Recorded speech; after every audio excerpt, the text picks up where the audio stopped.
అధిక బరువు అనేక సమస్యలకు కారణం. సాహితీ యోగా ఆన్లైన్ క్లాసులో జాయిన్ అవ్వండి.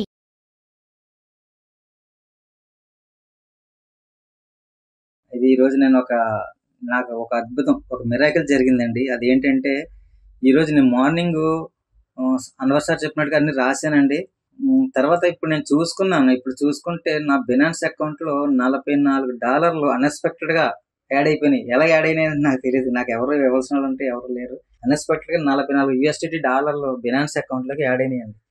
అది నేనైతే అసలు ఏంటి ఇలా, నాకైతే చాలా హ్యాపీగా ఉంది. Thank you sir Anwar sir. Thank you sir. ఇలాంటి సబ్జెక్ట్ ఇచ్చి ప్రపంచానికి మంచి వెలుగునిస్తున్నారు. అసలు ఈ భూ ప్రపంచంలో ఇలాంటి సబ్జెక్ట్ ఉంటుందనే విషయం కూడా ఇప్పటిదాకా నాకు తెలీదు.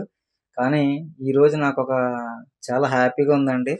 నాకు 44 యూఎస్‌డీటీలు వచ్చి ఇప్పుడే నేను ఎక్స్ఆర్‌పీల కింద కన్వర్ట్ చేసుకోవడం జరిగింది. Thank you sir. Thank you. నమస్తే మేడం.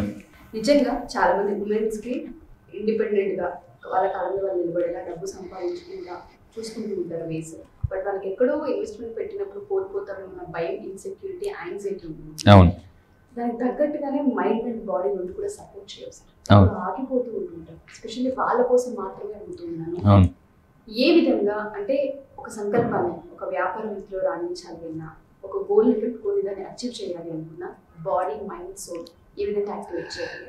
మైండ్కి మెడిటేషన్, బాడీకి ఫిజికల్ ఎక్సర్సైజ్. నా క్లాసెస్లో ఏం చేస్తానంటే మైండ్కి మెడిటేషన్ చేయిస్తానండి, బాడీకి ఒక మనీ డ్యాన్స్ చేయిస్తుంటాను. ఈ రెండు కలిచేదే ఎఫర్మేషన్ అనమాట. అంటే ఒక ఎఫర్మేషన్ చేసేటప్పుడు మైండ్ అండ్ బాడీ రెండు ఒకే విధంగా అంటే లింక్ అయితేనే మనకు కావాల్సిన డబ్బు లింక్ అవుతుంది అనమాట. సో ఈరోజు చెప్పబోయే వీడియోలు ఏంటంటే law of attraction the very powerful secret ఏంటంటే stomach flow technique, new research technique అని చెప్పొచ్చు. సో స్టమక్ ఫ్లో టెక్నిక్ అంటే ఏంటి అని అంటే, ఈ టెక్నిక్ ఎంత పవర్ఫుల్ అంటే నేను చాలా నెంబర్ ఆఫ్ పుస్తకాలు, చాలా ట్రైనింగ్స్ చేసి ఈ టెక్నిక్ లాంచ్ చేస్తున్నాను. ఈ టెక్నిక్ ద్వారా ఏమవుతుందంటే ఎప్పుడైనా స్ట్రెస్ వచ్చినప్పుడు, ఇందాక మీరు అడిగారు చాలామంది స్ట్రెస్లో ఫీల్ అవుతుంటుంటారు, స్ట్రక్ అయిపోయిన ఫీల్ అవుతుంటుంటారు. అలాంటి వాళ్ళకి ఏమవుతుందంటే తెలియకుండా మనీ బ్లాక్స్ క్లియర్ అవుతాయండి. ఎందుకంటే లా ఆఫ్ అట్రాక్షన్ ఏం చెప్తుందంటే mind blocks is equal to money blocks. ఒక పని మనం చేయాలనుకొని చేయలేకపోతుంటే దట్ ఈస్ మైండ్ బ్లాక్స్. అక్కడ ఎనర్జీ స్ట్రక్ అవుతుంది. ఎప్పుడైతే ఎనర్జీ స్ట్రక్ అవుతుందో ఎనర్జీ అనేది రాదు. సో ఈ టెక్నిక్ ఏంటంటే it helps you to release fear or limiting beliefs around money. డబ్బు చుట్టూ మనకు ఏదైతే భయాలు ఉన్నాయో, లిమిటింగ్ బిలీఫ్స్ ఉన్నాయో, నేను చాలామందిని అడుగుతాను, మీరు 1 year 1 crore కొట్టగలరా అని నేను అడిగాను అనుకోండి. వెంటనే మిమ్మల్ని అడుగుతున్నా, 1 year 1 crore కొంచెం మోస్ట్లీ ఎస్ అంటారు. నేను ఇప్పుడు దాన్ని ఇంకొంచెం ముందుకు తీసుకొచ్చి why don't you earn 1 month 1 crore అన్నాను అనుకోండి. 1 month 1 crore ఊరుకోండి సార్, ఇంపాసిబుల్ అంటారు. సో మీరు నా క్లాసెస్కి వచ్చిన తర్వాత ఇంపాసిబుల్ అనే పదాన్ని ఎస్ ఐ ఆమ్ పాసిబుల్ అనేలా చేయిస్తానండి. ఎందుకు అని అంటే స్ట్రెస్ ఫ్రీ టెక్నిక్ పోవాలి, లిమిటింగ్ బిలీఫ్స్ పోవాలి. లిమిటింగ్ బిలీఫ్స్ ఎలాంటివి అంటే బ్రేక్ లాంటివి, దాన్ని పట్టుకుని ఎంత డ్రైవ్ చేసినా బండి ఎలా అయితే ముందుకెళ్దో, సో ఈ లిమిటింగ్ బిలీఫ్స్ ముందు తీసేస్తే డబ్బు ఆటోమేటిక్గా వస్తుంది. సో నా క్లాసెస్ చేసేదంటే లిమిటింగ్ బిలీఫ్స్ని ఎరేజ్ చేస్తాను. అయితే ఈ టెక్నిక్ ద్వారా మనం ఎలా చేయొచ్చు? ఈ టెక్నిక్ ఎంత పవర్ఫుల్ అంటే స్టమక్ ఫ్లో టెక్నిక్ అనేది ఫైనాన్షియల్ ఫ్లో అనేది స్టార్ట్ అవుతుంది. ఈ టెక్నిక్ చాలా simple but very powerful. Improves digestion. చాలా మందికి డైజెషన్ సరిగ్గా అవ్వదు, హెవీగా ఫుడ్ తినేటప్పుడు. కానీ ఇప్పుడంతా కూడా నైట్ టైం ఫుడ్స్ తింటున్నాం. సాటర్డేస్ అంటే ఎక్కువగా చాలామంది నైట్ టైం తింటుంటారు రెస్టారెంట్స్కి వెళ్ళి. సో ఇక్కడ ఈ టెక్నిక్ వల్ల చూడండి ఫైనాన్షియల్ ఫ్లో ఉంటుంది, అట్ ద సేమ్ టైం అంటే హెల్త్ అంటే ఫిజికల్ మీద, ఇందాక మీరు అడిగారు మైండ్ అండ్ బాడీ. సో ఈ టెక్నిక్ ఏం చేస్తుందంటే మైండ్ మీద పనిచేస్తుంది మనీ ఫ్లోకి, అదేవిధంగా బాడీ మీద కూడా డైజెషన్. ఎందుకంటే ఎవరికైతే అంటే ఎగ్జాక్ట్గా అంటే మధ్యప్రదేశ్ బాగుంటుందో బాడీలో అన్ని ప్రదేశాలు బాగా పనిచేస్తాయి అనమాట. కొంతమంది మధ్యప్రదేశ్ డిస్టర్బ్ అయితే అంటే డైజెస్టివ్ సిస్టమ్ డిస్టర్బ్ అయితే ఉత్తరప్రదేశ్ కూడా డిస్టర్బ్ అవుతుంది. సో ఇక్కడ నేను చెప్పబోయే టెక్నిక్ ఏంటంటే, ఇలా నా దగ్గర చాలా టెక్నిక్స్ ఉన్నాయి. చాలా ఈజీగా మనం చూడండి, మీరు అందరూ జాగ్రత్తగా అబ్జర్వ్ చేయండి. ఒకే బిజినెస్లో కొంతమంది చాలా ఫాస్ట్గా దూసుకెళ్ళిపోతారు, లేదా ఒక రంగంలో చాలామంది ఫాస్ట్గా దూసుకెళ్ళి, ఇంకొంతమంది అవకాశాల కోసం చాలా స్ట్రగుల్ అవుతారు. కొంతమంది ఎలా ఉంటారంటే ఎంపైర్ బిల్డ్ చేసుకుంటుంటే కొంతమంది ఈఎంఐలు కట్టడానికి కూడా స్ట్రగుల్ అవుతుంటూ ఉంటారు. సో ఎందుకు అంటే this is all about mind set. నేను ఆ క్లాసెస్లో మైండ్ సెట్ చేస్తాను అనమాట, అప్పుడు లైఫ్ సెట్ అవుద్దని చెప్తాను. సో అయితే ఇక్కడ ఈ స్టమక్ మనీ ఫ్లో టెక్నిక్ ఏంటంటే మీ అందరూ జాగ్రత్తగా ఉండండి, ఫిజికల్ వెల్బీయింగ్కి, ఫైనాన్షియల్ ఫ్లోకి అలా బాగా ఉపయోగపడుతుంది. సో అయితే ఇక్కడ చూద్దాం మేడం ఇంకా ఏం చేస్తుంది ఈ టెక్నిక్ వల్ల. వర్రీ అండ్ యాంగ్జైటీ, నేను ఒక ఇంపార్టెంట్ రీసెర్చ్ తెలుసుకున్నానండి. ఎవరి మైండ్లో వర్రీ అండ్ యాంగ్జైటీ ఎక్కువ ఉంటుందో వాళ్ళకి డబ్బు అలా తగ్గిపోతుంటుంది అనమాట. రావాల్సిన డబ్బు అలా పక్కకి వెళ్ళిపోతుంటుంది వేరే వాళ్ళకి. అవకాశాలు మనకు రావాల్సిన అవకాశం వేరే వాళ్ళకి వెళ్ళిపోతుంది, మనకు రావాల్సిన డబ్బు వేరే వాళ్ళకి వెళ్తుంది.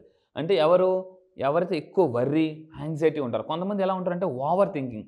ఈ మధ్య నేను చాలా రీసెర్చ్ పుస్తకాలు ఎక్కువ చదువుతున్నానంటే how to stop over thinking, how to stop negative thoughts.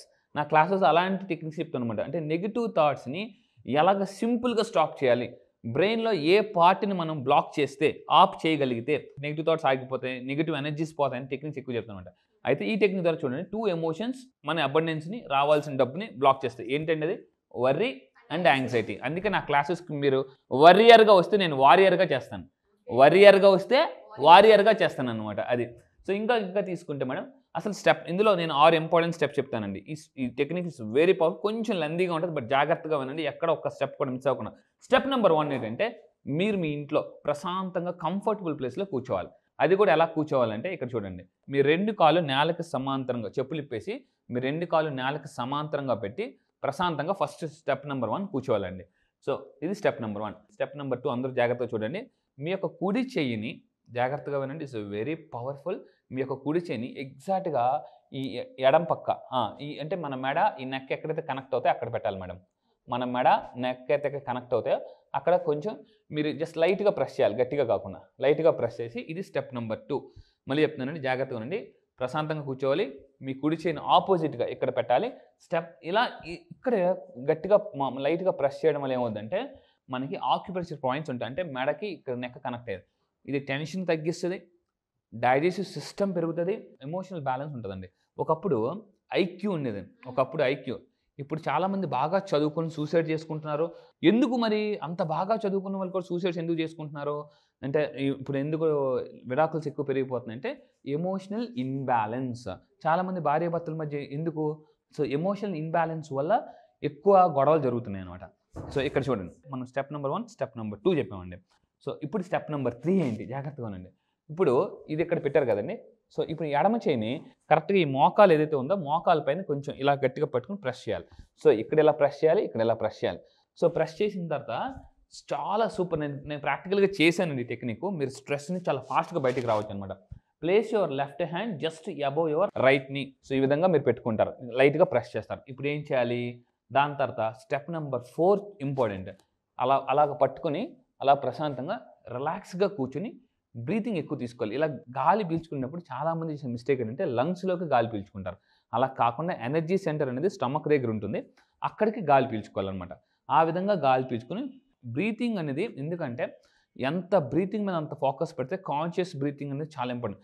ఇంతకుముందు కూడా చెప్పాను, చరక సంహిత అనే పుస్తకంలో మనిషి యొక్క జీవితకాలం ఈజీగా 150 సంవత్సరాలు బతకొచ్చు. ఎప్పుడు స్లోగా బ్రీతింగ్ తీసుకుని స్లోగా వదులుతుంటే. అందుకే తాబేలు ఎక్కువ కాలం బతుకుతుంది, కుక్క తక్కువ కాలం బతుకుతుంది. కుక్క వాస్ట్గా చచ్చిపోతుంది 20 ఇయర్స్కి, తాబేలు 150-300 సంవత్సరాలు కూడా బతుకుతుంది. అంటే స్లోగా గాలి పీల్చుకుని స్లోగా వదులుతుంటుంది. సో మీరు చేయాల్సిన పని ఈ విధంగా కూర్చొని ప్రశాంతంగా కాళ్ళు 2 ఇలా పెట్టి take a deep breath. So ఇలా మళ్ళీ ముక్కు నుంచి గాలి పీలుస్తూ నోటిల నుంచి వదలాలండి. This is a super technique. మన బ్రెయిన్లో స్ట్రెస్ లెవెల్ సర్క్యూట్స్ ఉంటాయి, motivation circuits, stress level circuits ఉంటాయి, అవి డీయాక్టివేట్ అయిపోతాయి అనమాట. గాలి పీల్చుకునేటప్పుడు వెన్ యూ ఇన్హేల్, పీల్చుకునేటప్పుడు ఏం చేస్తామంటే ఒక పాజిటివ్ ఎనర్జీ, మీ చుట్టూ ఒక పెద్ద పాజిటివ్ ఎనర్జీ ఉన్నట్టు దాని నుంచి, అంటే అది లోనికి వెళ్తుంది, ముక్కులో నుంచి వెళ్తున్నట్టు. వదులుతున్నప్పుడు నోటిలో నుంచి జాగ్రత్త ఉండవు. ఎలా అయితే ఒక ఫ్రూట్ ఎలా అయితే పీలుస్తామో, వదులుతున్నప్పుడు మీరు మీలో ఉన్న టెన్షన్, వర్రీ అవన్నీ పూర్తిగా బయటకు వదిలేయండి. నేను మీకు క్వశ్చన్ చెప్తాను, పాము కూడా రోజు తెల్లవారు తన పొర వదిలేసి బయటకు వెళ్ళిపోద్దండి. అంటే అలాగ కూడా మనం మంచం మీద నుంచి లేచినప్పుడు మన సమస్యలన్నీ మంచం మీద వదిలేసి లేవాలి. సో అందువల్ల నేను ఇప్పుడు ఇది ఉందో, ఇది ఎర్లీ మార్నింగ్ మీరు, అంటే మార్నింగ్ లేవగానే అండ్ నైట్ పడుకునే ముందు చేయాలండి కంపల్సరీగా. ఎప్పుడు చేయాలి అంటే ఎప్పుడు పడితే అప్పుడు చేయడం కాదు, మార్నింగ్ లేవగానే చేయండి, నైట్ పడుకునే ముందు చేయండి. అప్పుడు ఏమవుద్దంటే స్ట్రెస్ లేవగానే అంటే చూడండి, ఎవరైతే స్ట్రెస్తో లేస్తారో వాళ్ళు ఆ రోజు పనులు వేగంగా చేయలేరు.